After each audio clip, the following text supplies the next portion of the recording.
La liberté, c'est un vaste sujet qui anime l'homme depuis très très longtemps.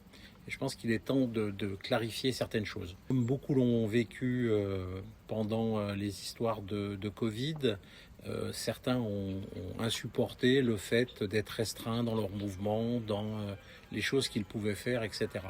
À titre personnel, ça n'a pas été le cas. Je vous explique pourquoi. On croit que la liberté, c'est faire ce que l'on veut quand on le veut. Effectivement, et dans une société, ça paraît relativement compliqué. Mais c'est pas ça la véritable liberté. Je vais vous expliquer maintenant pourquoi. Si, quand j'avais 18 ou 20 ans, skieur professionnel, je passais de fille en fille, vous m'aviez demandé pourquoi je faisais ça, je vous aurais répondu sincèrement parce que je veux être libre.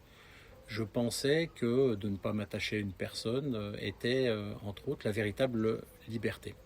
Je me trompais profondément et ça, je l'ai compris bien plus tard.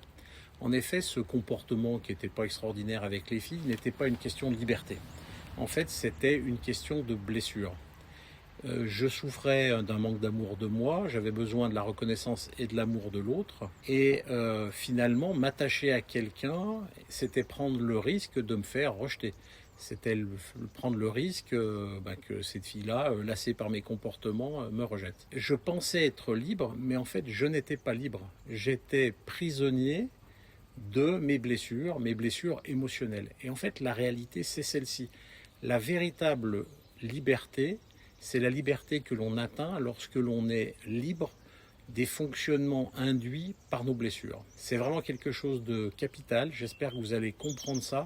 Et quand on est dans cette liberté, là, c'est-à-dire qu'on arrive à agir en écoutant notre être et non pas conditionné par nos blessures, on est libre, même si on nous contraint de rester chez nous, même si on nous contraint de rouler à 80 ou 90 km/h sur une route. C'est ça la vraie liberté, c'est d'être dégagé de nos blessures. Mais ça, notre ego ne nous le dit pas.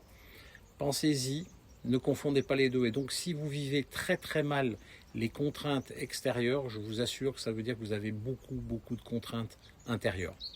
Voilà, il ne reste plus qu'à guérir les blessures. À bientôt pour une nouvelle vidéo.